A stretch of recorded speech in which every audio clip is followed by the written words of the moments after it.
All right, today we're diving into one of the most famous and, frankly, one of the most misunderstood tools in all of psychology, the Rorschach Inkblot test. For almost 100 years, these weird, mysterious images were seen as some kind of key to our deepest, darkest thoughts. But really, what can a few splotches of ink actually tell us? Let's find out. So, let's just jump right in. Take a look at this. What do you see? What's that first thing that pops into your head? Maybe it's some kind of scary monster, arms up in the air. Or, hey, maybe it's two friendly bears giving each other a high five. Could be something totally different. Whatever you see, that simple question, what might this be? That's where this whole thing begins. For decades, these 10 specific ink blots were treated like a huge secret, They were kept under lock and key just for psychologists and their patients. The popular idea was that these images could somehow get past our conscious brain and show what's really going on inside someone's mind. But, as we're about to see, that popular myth, it's not the whole story, not even close. To really get what this test is about, we've got to meet the man who made it, a Swiss psychiatrist named Hermann Rorschach. See, back in the early 20th century, he came up with this test based on a really powerful insight. He realized the most important thing isn't what you see in the ink, it's how you see it. Now, Rorschach was also an amateur artist, so he was totally fascinated with this idea of perception.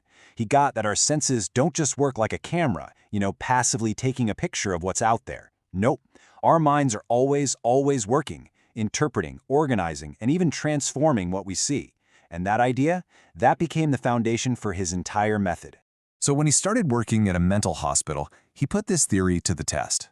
He made all these inkblots and started showing them to hundreds of people, both healthy folks and psychiatric patients.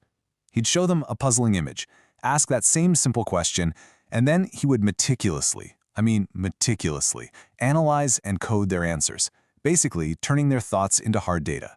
So here's the crucial part. Rorschach wasn't just writing down bat or butterfly. He was way more interested in the how.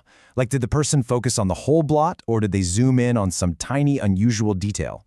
For the cards that had color, did the color help them come up with an answer, or did it just kind of freak them out? Did they see movement in a totally static image? For instance, seeing movement might suggest you have a pretty rich imagination, while getting overwhelmed by color could point to someone who's more emotionally reactive. That was the real genius behind his work. And this super systematic coding, well, it led to a huge breakthrough. The more people Rorschach tested, the more these clear patterns started to pop out. He found that healthy people with similar personalities tended to look at the inkbots in very similar ways. And even more telling, patients with the same mental illnesses also had similar patterns. This is what took the test from just a curious experiment to a serious diagnostic tool.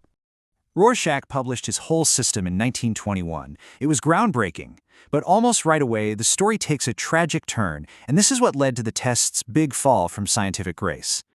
Just 1 year after his book came out, Hermann Rorschach died.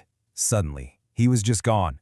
And without him there to guide it, to make sure his methodical, data-driven test was used correctly, well, things went off the rails. The test became wildly popular, and by the 1960s, people were using it in all sorts of crazy, speculative ways. And its reputation among professionals, it just plummeted. I mean, the difference between what Rorschach wanted and how the test got misused is just staggering. What was designed as a clinical tool to find data-driven patterns in how we see things became, a magic trick in the popular imagination.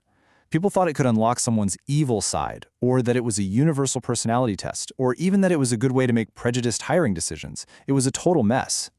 And this misuse wasn't just theoretical. I'm talking about real-world stuff. Researchers gave the test to Nazi war criminals, thinking it would reveal the root of mass murder.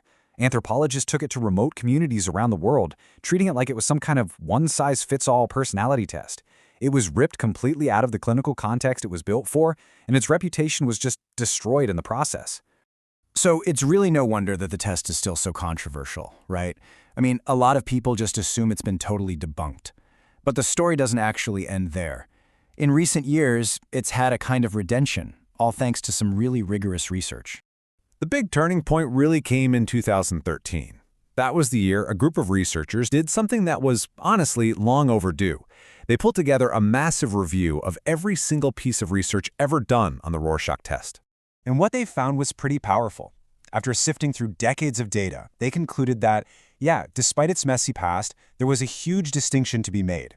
When the test is administered properly, and that means by a trained professional who uses the established coding system, the Rorschach test actually does give you valid and reliable results. But let's be super clear about this. This doesn't mean it's some magic key that unlocks the human mind or a crystal ball that tells you everything. No psychological test is. It's not magic. It's a tool. And just like any tool, its value is all about how it's used. So today, its real purpose is to be one piece of a much, much bigger puzzle. It can help in diagnosing mental illness, sure. It can help fill out a patient's overall psychological profile. And its unique visual style still helps psychologists paint a more detailed picture of all the different ways that we, as people, see the world. And that really brings us right back to that fundamental idea Hermann Rorschach had with his inkblots. We all have these patterns, these habits of mind, that shape how we perceive everything around us. So the final question isn't just about an inkblot, it's about everything. What patterns are shaping the way you see the world?